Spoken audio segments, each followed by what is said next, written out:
The views and opinions expressed on this program are those of the participants and do not reflect the views of BronxNet or the program underwriters.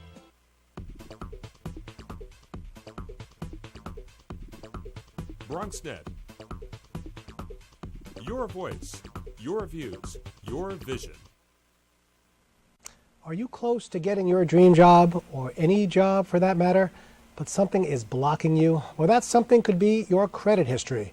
Today we will ask our legal expert whether an employer can legally hire or not hire you based on your poor credit scores. And we will discuss some recent changes in New York's vehicular traffic laws, changes that you should know about in order to keep your driving record clean. As you can see, we have much to talk about. So stay right here because today's verdict starts right now.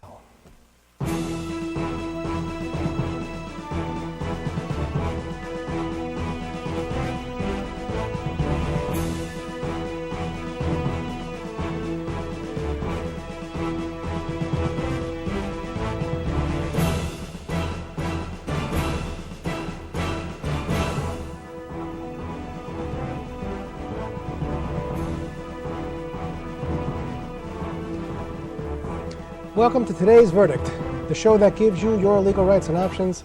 I'm your host and trial attorney for the next 30 minutes, David Lesh. According to the United States Bureau of Labor, New York's statewide unemployment rate increased from 7.5% in July to 7.6% in August. During that same period, the number of unemployed New Yorkers has suddenly spiked from 717,000 to 729,000. This increase can only mean one thing: more competition in the pool of qualified job candidates. This, unfortunately, gives employers leverage during the hiring process, and you can be sure your credit history will be reviewed. A quick video from lawyers.com will help explain how employers are using your credit score to determine whether or not to hire you.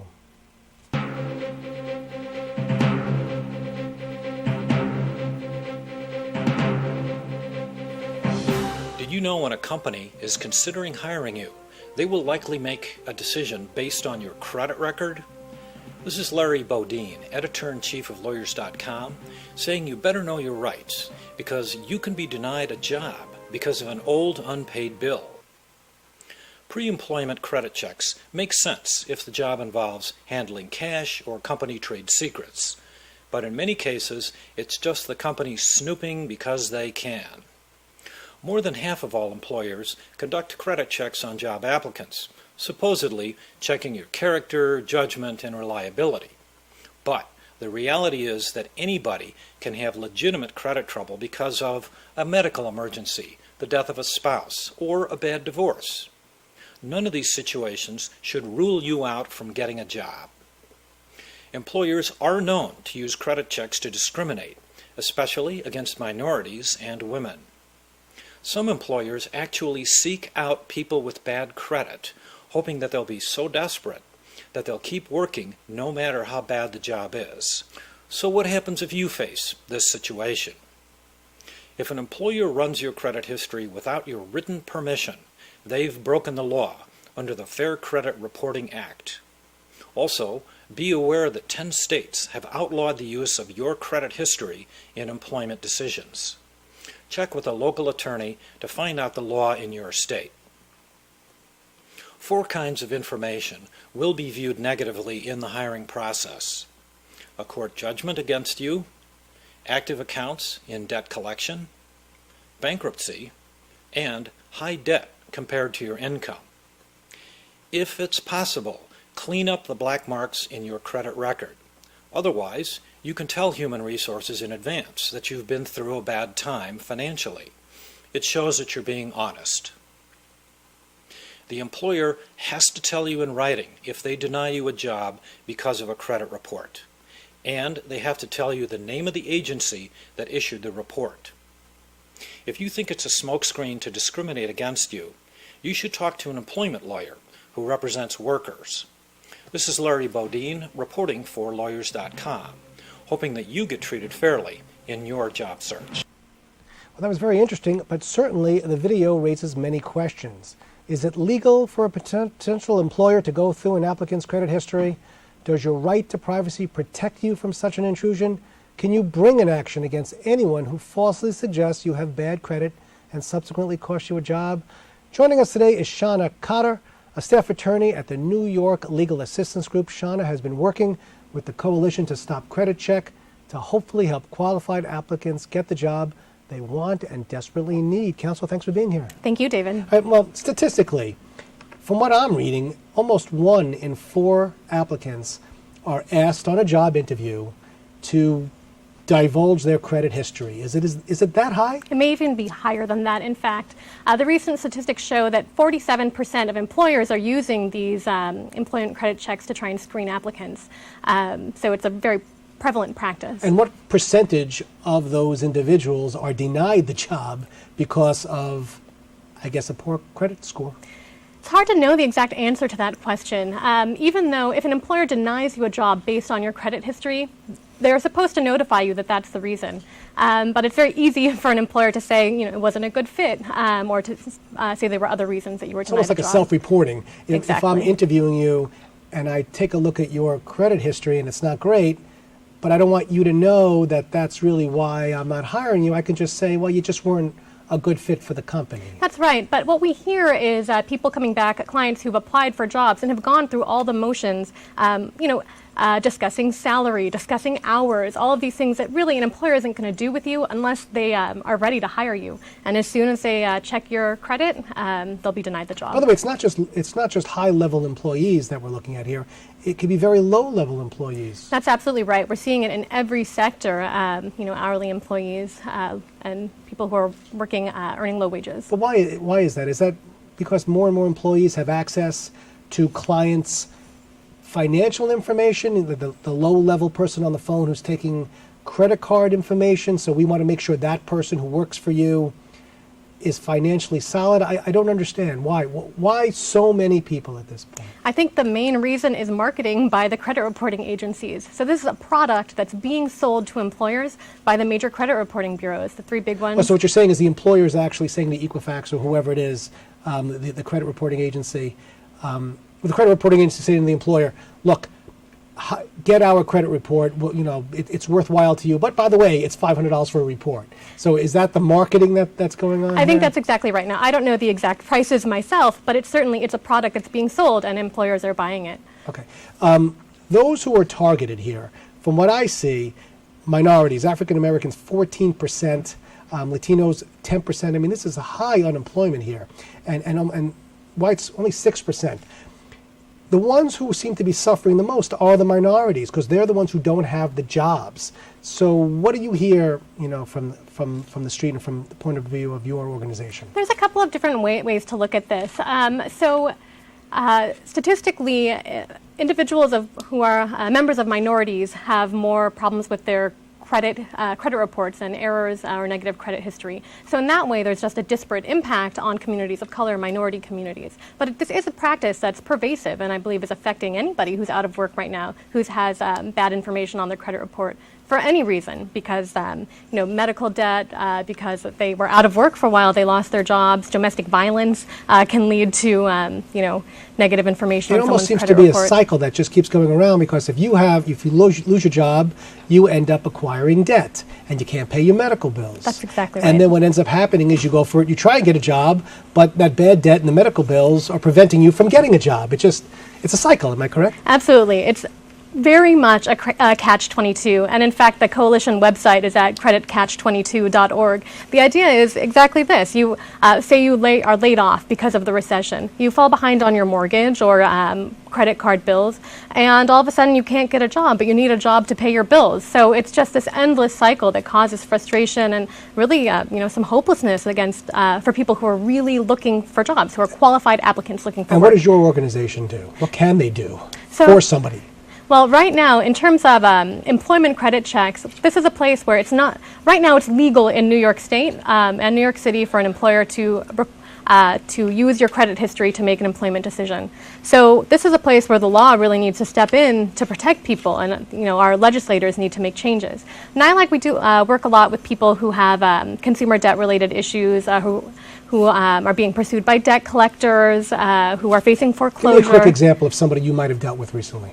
Well, I had a client who lost his job. He was laid off, And, they stayed afloat for a while because they had a good amount of money in savings. But once his wife was actually diagnosed with cancer, they fell behind on everything, including their mortgage. And he had applied for jobs and is a very qualified applicant, in fact.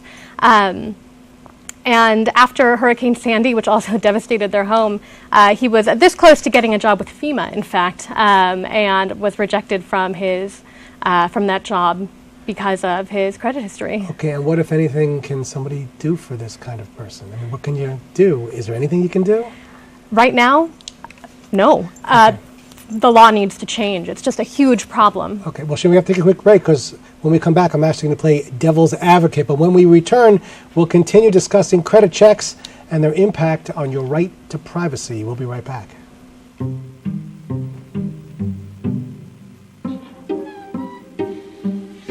The smallest moments can have the biggest impact on a child's life. Ready or not, here I come. Take time to be a dad today.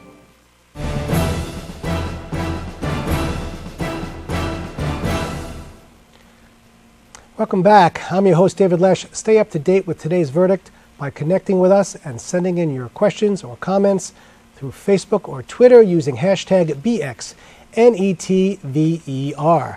Back in June of this year, the New York State Assembly passed a statewide bill called the Credit, Privacy, and Employment Act. The act has not yet passed the Senate, but its potential impact has broad-reaching consequences. The act seeks to protect potential job applicants from being discriminated based on their credit history.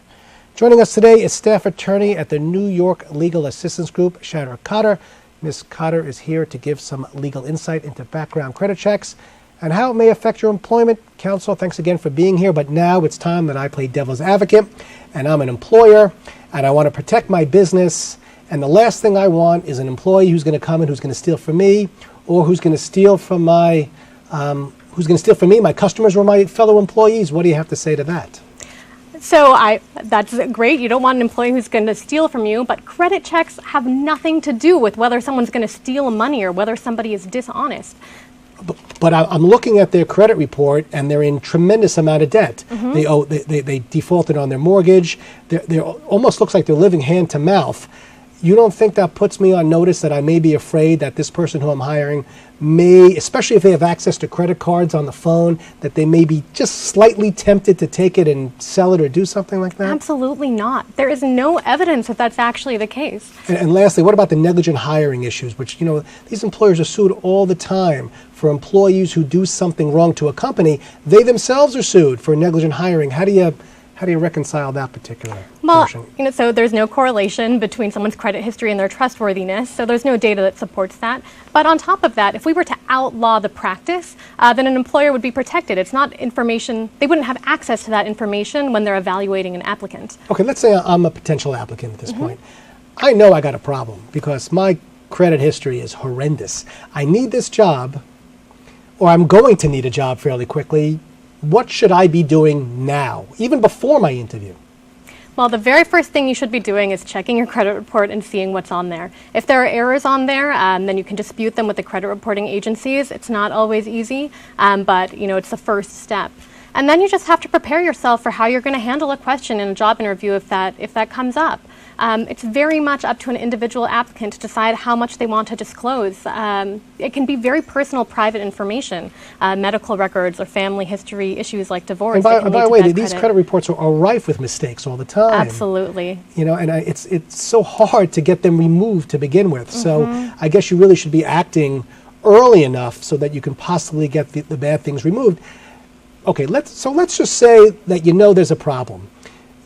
And I know you're suggesting it's up to the particular candidate, but I think maybe an employer might want to know a little bit more about why you have this particular problem, or do you still feel it's really a case-by-case basis? I think it's very much case-by-case. It can be surprisingly sensitive, the information that's on a credit report. I have a client who has terrible credit history, and it's because she was the victim of extremely severe domestic violence for several years, and her spouse used her credit information to open accounts that she never used, and he wouldn't pay the bills, so she has horrible information on her credit report. Does she want to disclose that to an employer? I mean, that's very much her decision, but frankly, an employer should not have access to that information. Let's talk about the recent legislation that hopefully are helping these applicants. city, state? What's coming down the pipeline? So there's a city bill and the state bill, and they're very similar. Statewide, we think it might be more of a fight. So the bill passed the Assembly but hasn't passed the Senate and still needs to be signed by the governor, and we think there might be challenges in the Senate. Citywide, I think there's more support for the bill, and I think we're cautiously optimistic. But what we really need right now are more people who have been affected by this practice to get out there and start sharing their stories. People are sometimes embarrassed that they have bad credit, but they're definitely not alone. And a lot of people have bad credit. Absolutely. Lots of people have bad credit, and a lot of times, for reasons that are completely out of their control. So we need people out there who will tell our lawmakers this is a problem that's affecting them. All right, so if somebody's watching, they have a story, where do they send it? 2 places. So there is a phone number. It's a New York City financial justice hotline run by an organization called the New Economy Project. And their phone number, it's 212-925-4929. There's also a website. It's creditcatch22.org. All of the updates on the campaign, information materials, phone number, a place to submit your story, it's all there. So please, get connected. And I want to get back to the act itself. What's in there? I mean, let's break it down a little bit. What kind of protections am I getting as an applicant that's in that act? So it makes it illegal for an employer to make employment decisions based on someone's credit history. So that means that an employer can't deny you a job based on your credit history, can't decide to promote you based on your credit history or fire you based on it. And so we essentially think this means that employers just won't be asking for that information. We'll provide broad protection that way. Does it look like it's gaining momentum? Is this going to happen, or we're not We sure? certainly were getting really good momentum on the citywide bill in particular. We have a lot of supporters of the bill, and we are cautiously optimistic, as I said, but it's going to take more pressure. Final tip. Somebody's watching right now. They have bad history and they may need a job. What do you tell them? The first thing is please share your story to help bring this change to the law, because we all need protection. And you'll come back and we can talk about an update. That sounds great. I look forward to being here. We have to take a quick break, but when we return, we will look at some recent changes to New York's traffic laws. We'll be right back.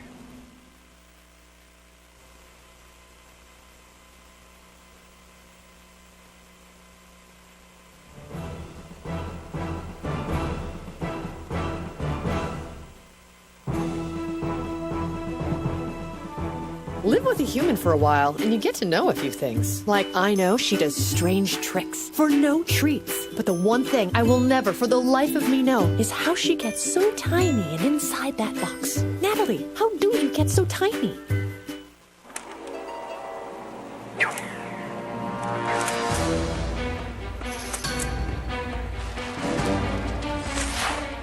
There is no way to avoid a ticket if you don't use your seatbelt.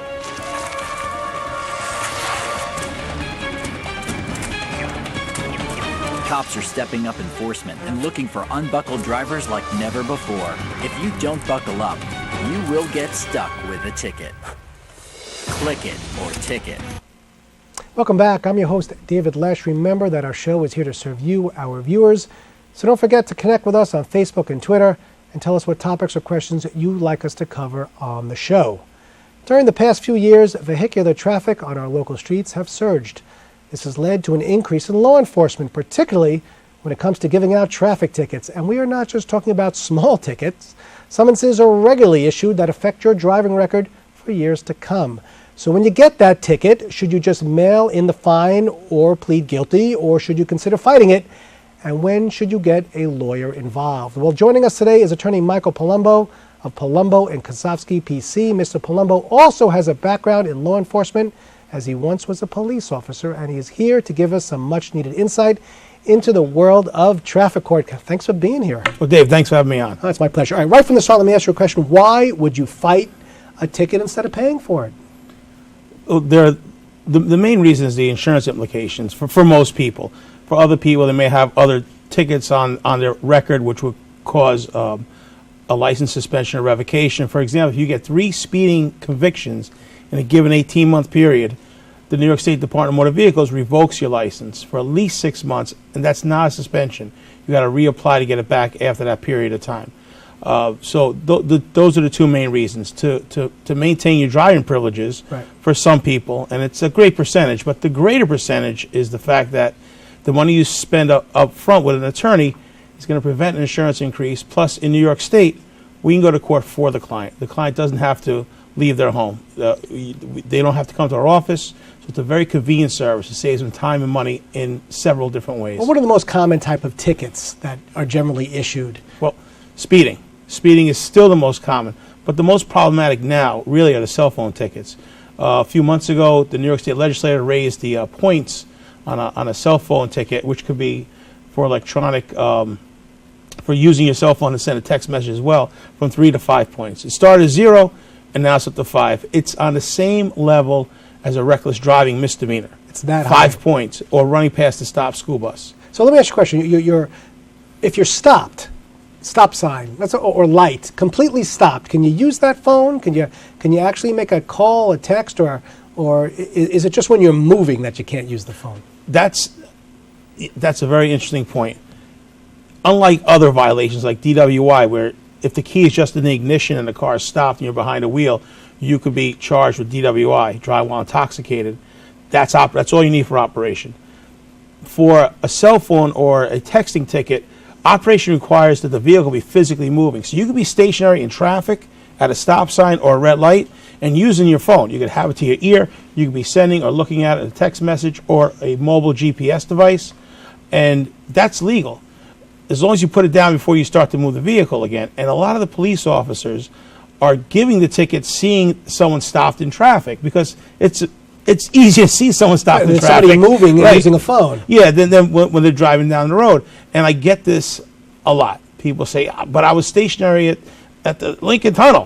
There was a traffic jam. No one was going anywhere. I was talking to my kid on the phone. That's legal to do.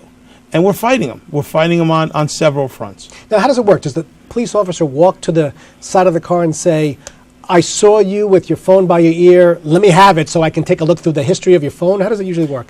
I've never seen that, but that raises, I've yet to hear anyone say that the police officer asked to inspect their cell phone. That raises other Fourth Amendment issues, which is really along the line of criminal law, where there's a big debate now as to whether or not a police officer can search your cell phone without a warrant, whether it's an illegal intrusion of a search and seizure. But they don't need to. All they need to do is see for a cell phone calling ticket, see the phone near your ear, at or in immediate proximity of your ear, or for a texting ticket, that you're holding it in a conspicuous manner, which I think is kind of problematic. And you as a lawyer, I think, right off the bat, it's a little vague. So they don't need to look into to search your phone to see what type of recent activity you just had. Let me tell you, in the last 2 years, I can remember 2 tickets that I got. One out in Suffolk County and one in Manhattan. Okay, both I fought. One, not a problem, very successfully beat it in Suffolk County, right? Yet in Manhattan, it was a nightmare. It didn't matter what I said or what happened. There was no pleading it down. It was I got before the judge and I had to really have almost a mini trial in front of the court. Why the difference between New York City courts and outside New York City courts? Because you didn't call me. Well, could you have helped me in New York City? Absolutely. New York City is an administrative tribunal. It's not a court of law like you were in Suffolk County, a justice court, a local Harrison Town court. You're in the New York State Department of Motor Vehicles Traffic Violations Bureau. So consequently, it's an administrative hearing, and they have their own set of rules. The burden of proof is less. You can't do motion practice, and it would have to be a really badly written ticket for them to dismiss it on legal grounds. So everything goes to trial. So the nature of our defense is you wouldn't have went to court. It wouldn't have went to that court. You went to your court for your clients at those days. We get it. We adjourn it as long as we can. We keep you clean as long as possible. At the end of the day, we're experts in doing these trials. We give you a good chance of being found not guilty, or through the trial process, maybe getting a 6-point speed down, convicted to a 4-point speed, which is almost like a plea bargain, but you have to do it through the trial process. You know, it's funny, with the trial work that I do, you get depositions or possibly interrogatories. There's a lot of discovery, but with traffic court, you're just walking in there, and there's usually an officer on the other side. How do you go up against this? Is really, sometimes you don't even have a witness who could help you out and say that you didn't have a cell phone by your ear. Well, in the New York State Department of Motor Vehicle, New York City courts, you can't do that. But in a regular court, I'm entitled to a quantum of discovery. I'm entitled to a supporting deposition. And if they don't serve it, or if they serve it improperly or not on time, it's an automatic dismissal. And a lot of times in those courts, even when you get it properly, you can still use it as leverage to plea bargain a deal. Because you could always, you're entitled to plea bargain in those courts. So you talk to the prosecutor, I can show your driving history, that you have a relatively good history, but you got this texting ticket, and we'll knock it down to a parking ticket or a rules of the road violation for a much less fine and no insurance increase. Now, one of the tips, and by the way, a great tip, other than hiring you, is that when you're stopped for some type of traffic violation, is be courteous, be polite, but don't necessarily admit to anything right there. Am I correct? Yeah. When a police officer says, you know why I stopped you, you really don't. You don't know why they stopped you. Could be for any, it could be a broken tail light, it could be any reason that they stopped you. So you say, no, I don't know why you stopped me, and when they start questioning you with do you know the speed limit, or what the speed limit was, say, officer, here's my license and registration. I've always been taught to be polite to the police officer. You respond in just, instead of saying, like, I'm not answering your question, I have Fifth Amendment rights, just say, officer, I've always been taught to be polite and make sure I give my license and registration. Does that help? Well, you know what? It doesn't hurt. It doesn't hurt. And most people who are not going to answer questions start getting belligerent. You're not being belligerent, so it catches them off guard. Because there's a cadence to this whole thing. Like I tell people, if you have a courtesy card from another police officer, say your husband's a cop or something like that, hand the cop the card. Because people open their wallet and they think the cop could look in there and see this card from another police department, but they're really not looking for that. They're worried about the traffic around them, not necessarily worrying about everybody, jumping them, but they're worried about the traffic and their surroundings. But cops are conditioned to taking stuff from you. Yeah. So you say, officer, my husband's a police officer, and he said, anytime I get a ticket, to show this and ask for any courtesy. And here's my license and registration. So he gets the card. And that's going to get you off, because so many times it'll come back, well, did you really show him a card? Well, it was in my wallet. Well, right. How he looked so. Oh, but how do we find you? How do we get you? Very easy. Rather than have a domain name that, a website that's my name or my law partner's name, www.attackthatticket.com. I love it. You don't have to remember my name. You just got to remember that. And we have a toll-free number. What's the number? 877-99-NOTIX, N-O-T-I-X. Okay. One last best tip before I let you go. Oh, you put me on the spot. Come on, it's easy. Well, obey the traffic laws. There you go. That's the easy tip. And please come back. Yeah. And share, anytime you want me. I've had a great experience here. I really appreciate everything you guys have done. Well, it's a pleasure. Well, that's all for tonight. It's time to deliberate. I'd like to thank all of our guests for joining us, and of course you for watching. Remember, if there's a legal issue or topic you would like to see on the show, email me at davidlesh@bronxnet.org. And until we see you again, always remember, know your rights, know your issues, reach a verdict. We'll see you next time.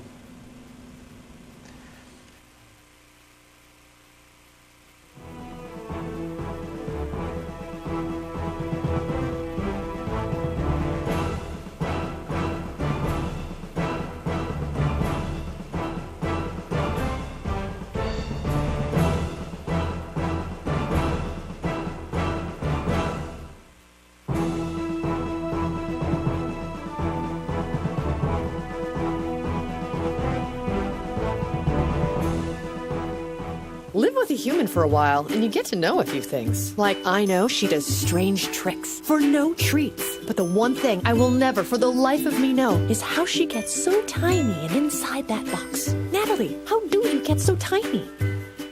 Long before I was in Hollywood, I had a grandmother by the name of Estelle Marie Taylor. Positive role models to make sure that I was on the straight path. Big Brothers Big Sisters carefully screens volunteers and places them in long-term mentoring matches with kids who face adversity. With more volunteers, especially men, and more donations, every little who needs a big can have it. Start something. If it's been a while since you've been involved, start something again. Learn more at Big Brothers Big Sisters.